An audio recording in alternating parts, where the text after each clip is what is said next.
তারা আমাকে ভালোবাসে, তারা খবর নিচ্ছিলেন আমার, তারা জানতে চেয়েছেন যে। থাক থাক থাক, আমি যা শোনার না সেটা শুনেছি। তোমার খাওয়ার দরকার, তাই তো খাবারের ব্যবস্থা করতে হবে। ঠিক আছে, এই টগর, নেদু ডাকছো দিদি?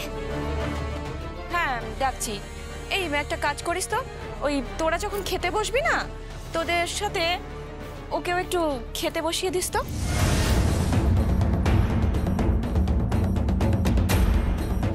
আগে উনি আমাদের সাথে খাবেন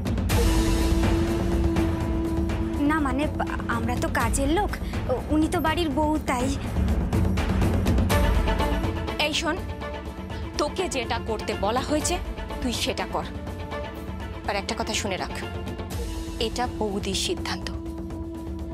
তাহলে তুই একটা কাজ কর, তুই বরং বৌদিকে গিয়ে বল যে তুই পারবি না।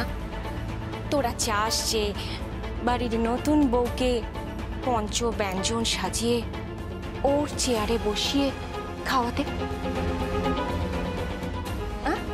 যা, কে বল, বলে দে। কিচ্ছু বলতে হবে না।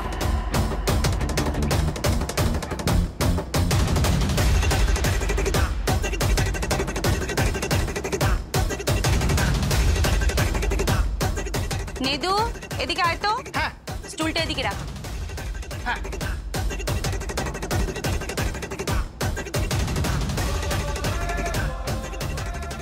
এই নাও, খাবারটা এনেছি, খেয়ে নাও। বৌদি জানে তুমি একে খাবার দিচ্ছ, তাও আবার এত ব্যঞ্জনে। ব্যানার্জি পরিবার এত ধনী, এত সম্পত্তি তাদের, শালঙ্কারা ব্যানার্জি অন্ততপক্ষে এই কটা ব্যঞ্জনের খবর জানতে চাইবেন না, তাই নাকি? তা তোমার বুঝি খুব ভালো লেগেছে নতুন বউকে, তাই এত সোহাগ করছো?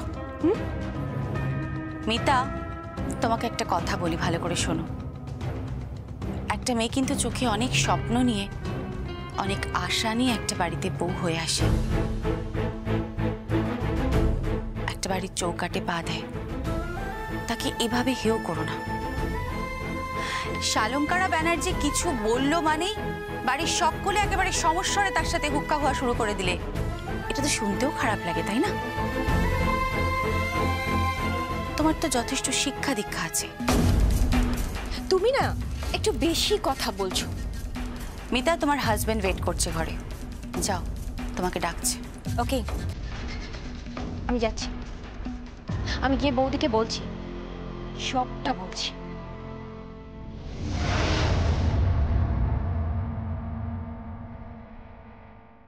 খেয়ে নাও।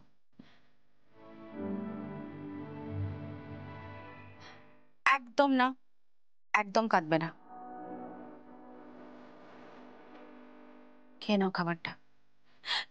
আমি খুব বাজে দেখতে, আমি তো বলেছিলাম আমার বিয়ে করতে, ওই লোকটা কেন বিয়ে করেছে আমায়? বাজে লোক একটা। এই, আমি বাজে লোক? হ্যাঁ, আপনি একদম বাজে লোক, অভদ্র একটা। অভদ্র তুমি? আচ্ছা, তোমরা এখন থামো না, ঝগড়াঝাটি পরে করো, খেয়ে নাও এখন। কি করে খাবো? ছোটবেলা থেকে জানতাম আপনি দেখতে খারাপ, আমার বিয়ে হবে না, আমি ঘর পাবো না, ভালো বর পাবো না। কিন্তু আজ আজ এত বড় বাড়ি পেয়েছি, ঘর পেয়েছি, একটা ভালো দেখতে বড় পেয়েছি, কিন্তু মুখটা খুব ছোট, শয়তান একটা। কি? তুমি আমাকে শয়তান বললে? হ্যাঁ, আপনি তো শয়তানের মতো কুটাপনি। আপনি জানেন না বড়রা না খেলে বউরা খায় না? সংকল্প, আমি খাবো না। তা খাবেন কেন? আপনি তো জানেন যে আপনি না খেলে আমি খাবো না। আমি খাবো না, আমার খিদে নেই।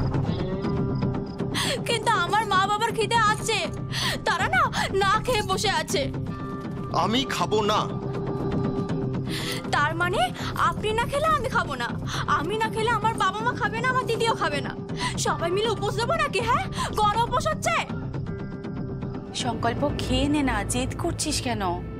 আমার ভালো লাগছে না।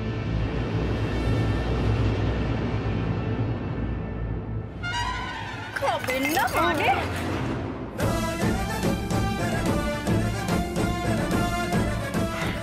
ইউ তুমি আমাকে খাইয়ে দিলে? দাও না।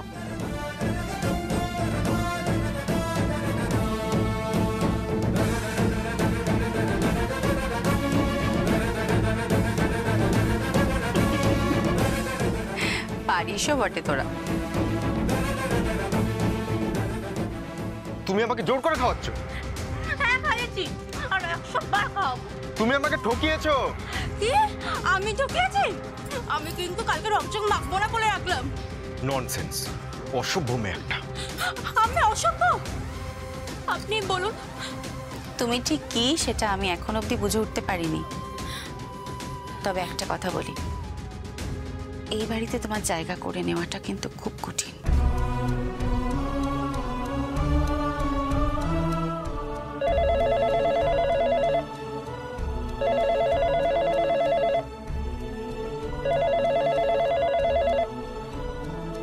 হ্যালো মা, আমি খাচ্ছি গো মা, তোমরা খাও। হ্যাঁ আমি খাচ্ছি, তোমরা খাও।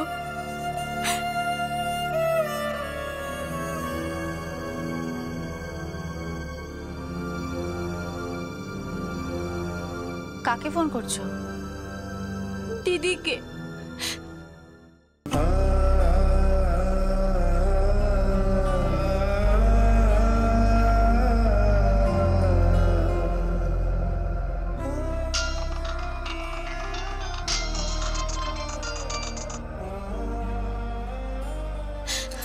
হ্যালো, আমি খাচ্ছি রে, তুই খেয়ে নে। হ্যাঁ আমি খাচ্ছি। সত্যি তুই আমার দিব্যি করে বল যে তুই খাচ্ছিস। হ্যাঁ রে, দিব্যি করেই বলছি। দেখ আমি খাচ্ছি। বোন, তোর তোর মনে আছে মা তোকে আর আমাকে খাইয়ে দিত? কাঁদাস না তো, একদম একদম কাঁদাবি না তুই। এখানে বর কাঁদাচ্ছে, শাশুড়ি কাঁদাচ্ছে, তারপর তুইও কাঁদাবি? ভাল লাগে না আবার। চুপ কর, একদম একদম চুপ। দেখতে পাচ্ছে, দেখতে পাচ্ছে, এই কথাটা শুনতে না আমার একদম ভালো লাগে না। আমাকে নাকি দাদুর মতো দেখতে। হ্যাঁ, দাদু যদি বাজে হয় তাহলে আমি কি করতে পারি বলতো? ভালো লাগে না। খেয়ে নে বোন, খেয়ে নে।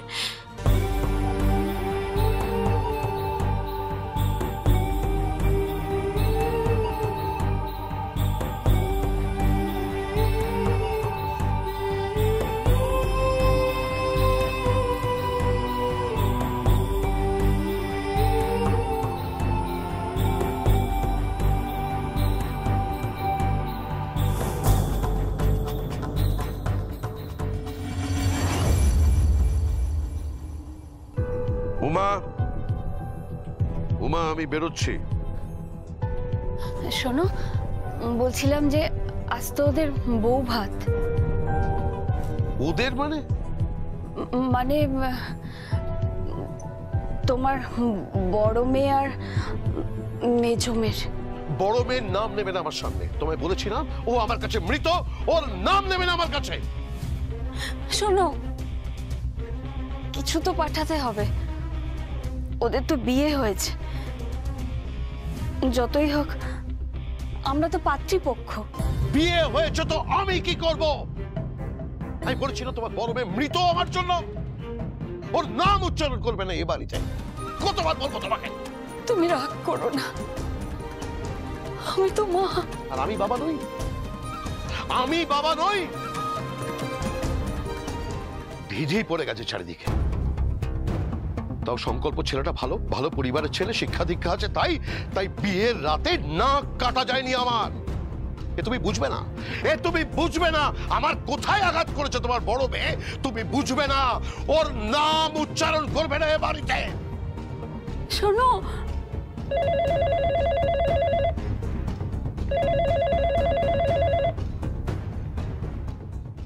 হ্যালো মা, আমি ছিলাম। বল মা, আজ তো আমার ভাত কাপড়, আমার আমার বাড়িতে তো আমার বড় যা, বড়দা আর এক ননদ আছে। বলছিলাম যে ওদের জন্য যদি... কেন ফোন করছো তুমি? তোমাকে বলেছি না যে তুমি এ বাড়িতে ফোন করবে না? আমরা মৃত তোমার কাছে।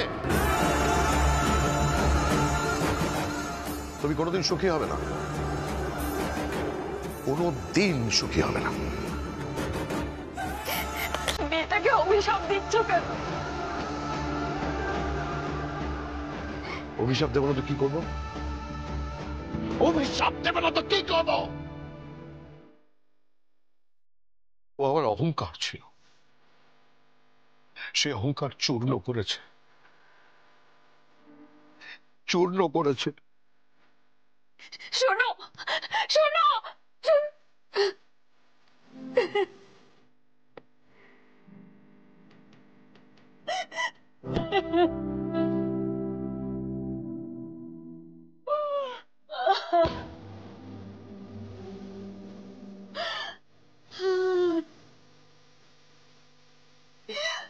আমি কি করে বলো তো?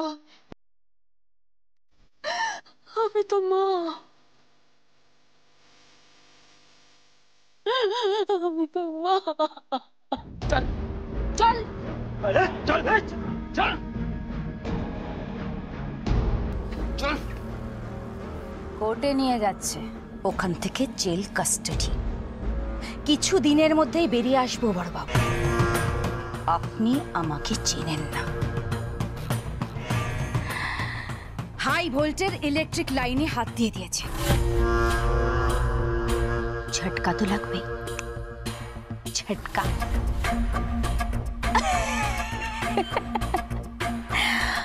আর কালকে আপনাদের বাড়িতে জোড়া বিয়ে হলো। মানে তুই কি করে জানলি? জোড়া বিয়ে, জোড়া জামাইয়ের জন্য জোড়া চিতা রেডি করুন।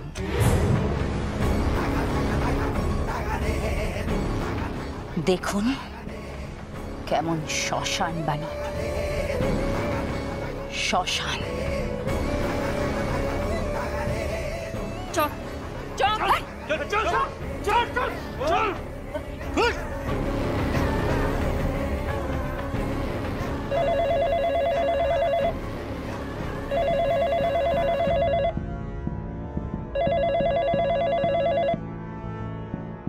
হ্যালো, কি বলছেন? আমি বিভাস ব্যানার্জি বলছি, শালঙ্কারের স্বামী। ও হ্যাঁ, নমস্কার। বৌভাতের অনুষ্ঠানে আপনাদের নিমন্ত্রণ করে আসা হয়ে ওঠেনি, তাই টেলিফোনে নিমন্ত্রণ সারছি। না না, ঠিক আছে, ধন্যবাদ। আপনারা আসলে আমাদের ভালো লাগবে। আগে নিশ্চয়ই যাব, মেয়ের বাড়ির তত্ত্ব তো যাবে, আমরা ঠিক সময় পৌঁছে যাব। আমি দুপুরের ফ্লাইটে যাচ্ছি, সন্ধ্যের মধ্যে আমরা পৌঁছে যাব। ঠিক আছে, রাখছি, নমস্কার। শুনুন, জামাই ঠিক আছে তো? আমার মেয়ে? আপনার মেয়ে, আপনার মেয়েকে আমাদের বাড়ির কেউ অ্যাকসেপ্ট করেনি। শুনুন বিভাসবাবু, আমার কথাটা একটু শুনুন। মাফ করবেন, আপনারা যেটা করেছেন সেটা ঘোরতর অন্যায় করেছেন। কিন্তু আমি কিছু করিনি, যা করেছে আপনার ছেলে আর তার যে মামা। আমি আপনার সঙ্গে এই ব্যাপারে কোনো কথা বলতে চাই না, কারণ বাড়িতে একটা অনুষ্ঠান আছে। আপনাদের নিমন্ত্রণ করা কর্তব্য, আমরা করেছি।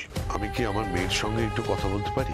আপনার মেয়েকে সাজাতে কলকাতা থেকে লোক আসছে, কলকাতার বেস্ট মেকআপ আর্টিস্ট আসছে আপনার মেয়েকে সাজাতে। আপনার মেয়েকে এমন সুন্দর করে সাজানো হবে আপনারা কল্পনাও করতে পারবেন না, দেখলে চমকে যাবেন। শালঙ্করা কি বলেছে জানেন? শালঙ্করা বলেছে একটা দাঁড় কাককে ময়ূর সাজাবে। রাখছি। হ্যালো,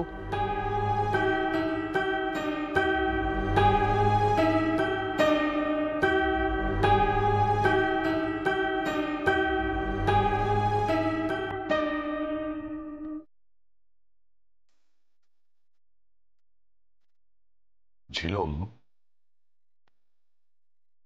কি করলি তুই?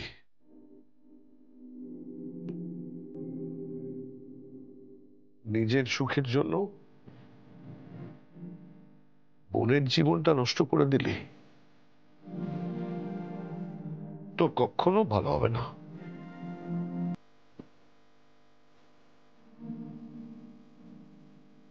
কখনো না।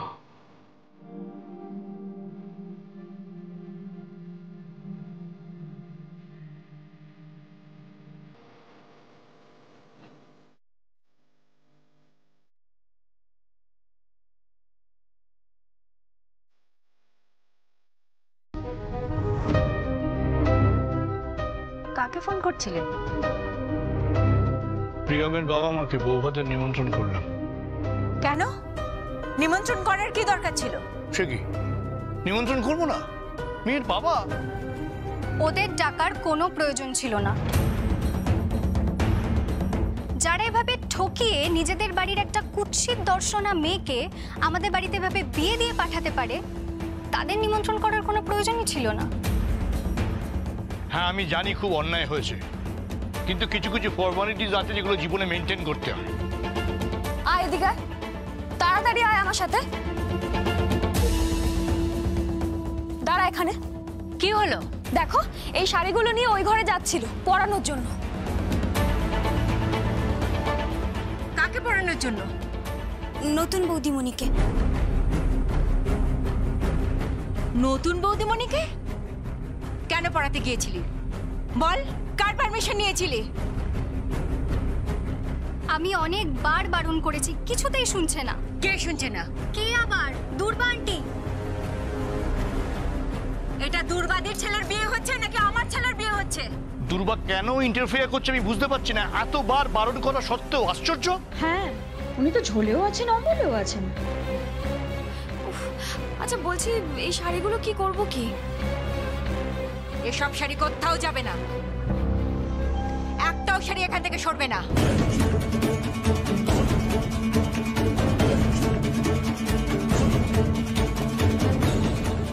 এই হলো কাশ্মীরি প্রিন্টেড শাড়ি, জামেবার শাড়ি। বাড়িতে প্রথম এসে ফ্রেশ হয়ে ঝিলামের এই শাড়িটা পরার কথা ছিল। এটা জড়িবুটি, জড়িবুটি জামেবার শাড়ি। কাল রাত্রিতে এই শাড়িটা পরে ঝিলামের আমার ঘরে থাকার কথা ছিল। কাঞ্জিভারম শাড়ি, ভাত কাপড়ে এই শাড়িটা পরার কথা ছিল।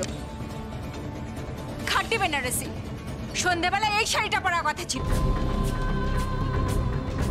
এই শাড়িটা জড়ি জামেবার শাড়ি। আমার ছেলের ফুলসজ্জার ঘরে এই শাড়িটা পরে যাবার কথা ছিল ঝিলামের। এই শাড়িটা লখনৌ চিকন রিসেপশন পার্টিতে পরার কথা ছিল। এই শাড়িগুলো কোথাও যাবে না। এই সব শাড়ি আমি ওর জন্য তুলে রাখবো। এখান থেকে একটাও শাড়ি প্রিয়মের জন্য যাবে না। আমি যার জন্য এইসব শাড়ি নিয়েছি তাকেই আমি পরাবো। কি বলছো কি মামুনি? মাম্মি কি বলছো? তাকে পরাবে মানে? এগুলো তুমি কিনেছিলে তো ঝিলামের জন্য। হ্যাঁ, ঝিলামের জন্য নিয়েছিলাম। এই শাড়িগুলো আমি ঝিলামকেই পরাবো। এই শালঙ্কারা, কি বলছো কি তুমি? Be rational. দেখো, আমার মন বলছে ওর সঙ্গে আমার দেখা হবেই, কোনো না কোনো ভাবে দেখা তো হবেই। আসবে আমার কাছে, ঝিলামকেই এই শাড়িগুলো পরতে হবে। শালঙ্কারা, মাম্মি কি বললো বলো তো ড্যাডি? বুঝতে পারলাম না। যাই হোক, ও যখন বলছে প্রিয়মকে শাড়িগুলো না পরাতে, তখন শাড়িগুলো তুলে নেন। আমি রেখে দিচ্ছি। না তুই যাস না, আমি বরঞ্চ ওগুলো আলমারিতে গুছিয়ে রাখছি। চল।